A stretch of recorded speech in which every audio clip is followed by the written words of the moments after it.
Good morning, this is Dwayne, and today I'd like to talk about intervals. No matter what kind of music you play, whether it's jazz or rock or gospel or whatever you play, you need to know about intervals because intervals are like the atoms, the DNA, the molecules of music because chords are built out of intervals and scales are built out of intervals. So every musician needs to know about intervals. There's three things need to know about intervals. You need to know the distance of an interval, whether it's a second or third. You need to know the type of interval, whether it's a major or a minor or diminished or augmented, and we'll go through that in a minute. And you need to know whether it's harmonic or melodic. Okay, three things to know about intervals. So let's take about the distance first of all. That's called a second because it's the second note of up from the bottom note. Okay, that's a second too, but it's a different kind, and we'll talk about that in a minute. Okay, this is a third, 1, 2, 3. That's a third too, but a different kind of third. This is a fourth. This is a fifth. That's a different kind of fourth and a different kind of fifth, but we'll talk about that in a minute. This is a sixth. 1, 2, 3, 4, 5, 6. This is a seventh. That's a different kind of seventh, of course. And this is an eighth or an octave, okay? Past the octave, then, of course, we just continue. 9th, 10th, 11th, 12th, 13th, 14th, 15th, but we seldom talk about anything past the 13th, okay? So if you can master seconds, thirds, fourths, fifths, sixth, seventh, and through the 13th, then you've really mastered the whole scale. Okay, the second thing you need to know about intervals are the type of interval. And there's major intervals, that's the intervals that make up a major scale. And there's a major interval in a second is a whole step, okay? And that's a minor interval because the second is lowered a half step, okay? That's a third, and that's a minor third, okay? So you need to know the difference between a major third and a minor third. Big difference in sound, okay? But they're both harmonic, and we'll talk about that in a minute. This is a fourth, and it's not a major fourth, it's not a minor fourth, it's called a perfect fourth. Fourths are perfect if it's a scale fourth, and fifths are perfect. So that's a perfect fifth. So we have major second, major third, perfect fourth, perfect fifth. That's a major sixth, that's a major seventh, and that's a perfect octave, perfect eighth, okay?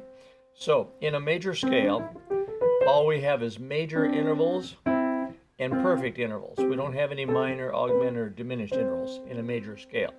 However, when we get to the half steps, then we do.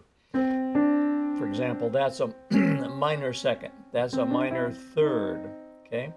When we get to a fourth, that's a perfect fourth, so that would be an augmented fourth.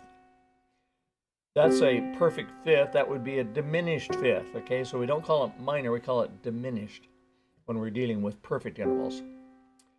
That's a sixth, therefore that would be what? A minor sixth. That's a seventh, and that would be a minor seventh. The interval would be a minor seventh, okay? And that, of course, is a perfect octave, all right? So much for the type of interval. Now, intervals comes in two shapes, obviously. They can be harmonic intervals, in other words, played together, or they can be melodic intervals, played separately, okay? What is this? That's a melodic interval because it makes up a melody of some sort, right? Any melody is made up of melodic intervals, whatever it is. Those are melodic intervals. This is a harmonic interval. Okay, those are harmonic intervals because they're played together, okay? Now, certain kinds of intervals are called harmonic and certain are called dissonant. Thirds and sixths are called harmonic intervals, but seconds and sevenths are called dissonant intervals, and you can see why. That's not a very pleasant sound, okay? There's something about that grates on us a bit, particularly if it's repeated. Not that we can't use it, we can use it beautifully, but that's called a dissonant interval.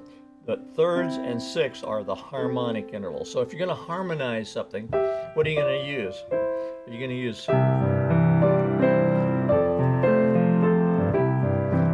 thirds and sixths because they harmonize the melody, okay?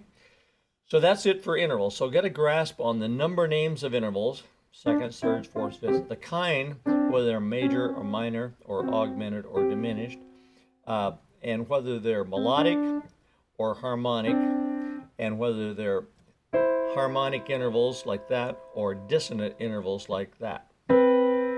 Okay, that's really all you need to know about intervals, but that's really quite a bit. So try to get a grasp of that, and that'll help you understand chords better too, because chords are made out of, obviously, major intervals and minor intervals and diminished intervals and so on, okay? So to know the intervals is to understand chords better.